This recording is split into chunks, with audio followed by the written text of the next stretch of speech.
TFC spiritual ప్రేక్షకులకు స్వాగతం. ఈ వారం రాశిఫలాలు పరిశీలిద్దాం. ఓం వసుదేవసుతం దేవం కంసచాణూరమర్దనం దేవకీ పరమానందం కృష్ణం వందే జగద్గురుం.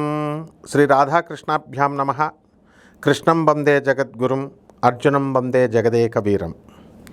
ఈ వారములో మనకి గ్రహ స్థితిగతులను కనుక మనం చూసుకున్నట్లయితే ఏ రాశిలో ఉన్నాయో చూద్దాం. ముందుగా మనకి కుంభరాశిలో రాహు ఉన్నాడు. అలాగే ఈ యొక్క మీనరాశిలో శని భగవానుడు ఉన్నాడు. మరి కుజుడు మనకి ఈ యొక్క మేషరాశిలో ఉన్నాడు. ఆ తర్వాత ఈ యొక్క 15వ తేదీ వరకు కూడా మనకి ఈ యొక్క రవి మనకి వృషభ రాశిలో ఉన్నాడు. ఇక బుధుడు 29 మే 2026 సంవత్సరం నుంచి ఈ యొక్క మిథున రాశిలోకి వచ్చేసాడు. కాబట్టి ఈ జూన్ 15 తర్వాత నుంచి మనకి 2వ వారం వరకు కూడా మిథున రాశిలోకి రవి ప్రవేశం జరుగుతుంది.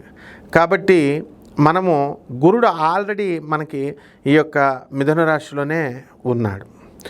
ఈయన 2 జూన్ 2026 సంవత్సరం తర్వాత మనకి కర్కాటక రాశిలోకి రావడం జరుగుతుంది.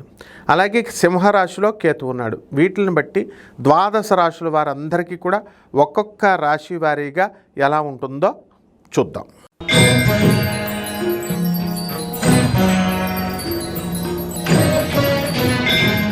మకర రాశి. ఈ మకర రాశి వారికి అందరికీ కూడా మనకి ఈ వారము అష్టమంలో ఉన్నటువంటి కేతుగ్రహ ప్రభావం వలన కాస్త నిరాశ అనేటటువంటిది ఉంటుంది. అయితే సప్తమ స్థితిగతుడైనటువంటి గురుగ్రహ ప్రభావం వలన ఆ నిరాశ అనేటటువంటిది గత వారాల్లో వచ్చినటువంటి నిరాశ కంటే కూడా కొంచెం తక్కువగా ఉంటుంది. జీవితం మీద ఆసక్తి పెరుగుతూ ఉంటుంది. అలాగే షష్టమ స్థితిగతుడైనటువంటి రవి బుధ శుక్రగ్రహాల ప్రభావం వలన అత్తగారు స్త్రీలతో భార్యలతో మీకు గొడవలు పడడానికి అవకాశం ఉంటుంది. అందువలన అతిగా మాట్లాడకుండా కాస్త మౌనంగా ఉండడం అనేటటువంటిది మంచిది. ఇక ప్రభుత్వ సంబంధమైనటువంటి వ్యవహారాలలో మీకు సక్సెస్ అనేటటువంటిది వస్తుంది.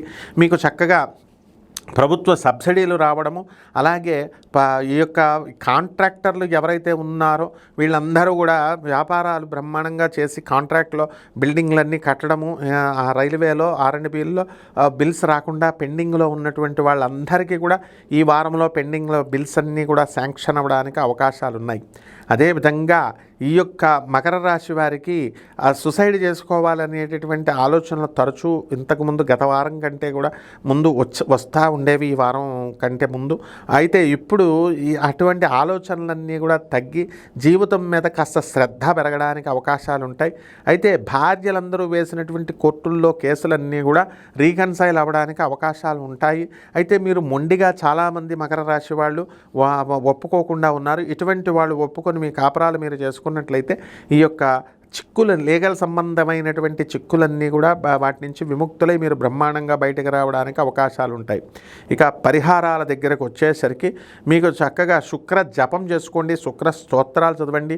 శుక్రుడికి కిలోంపావు బొబ్బర్ని ఆ తెలుపు రంగు వస్త్రాలనిచ్చి పేద బ్రాహ్మణులకి శుక్రవారం నాడు ఉదయం 6 గంటలకి దానం చేసుకోండి.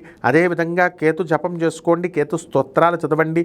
కేతువుకి కిలోంపావు ఉలవల్ని ఆవుపేడ రంగు ఉన్నటువంటి వస్త్రాలని లేదా మల్టీ కలర్డ్ వస్త్రాలనిచ్చి పేద బ్రాహ్మణులకి సోమవారం నాడు ఉదయం 7 గంటలకి దానం చేసుకోవాలా. అలాగే దశమహావిద్యల్లో ఒకటైనటువంటి ధూమావతి అమ్మవారి యొక్క మంత్రజపం చేసుకోవడము, అలాగే ఆ అమ్మవారి యొక్క హోమాలను చేసుకోవడం ద్వారా బ్రహ్మాండంగా ఉంటుంది.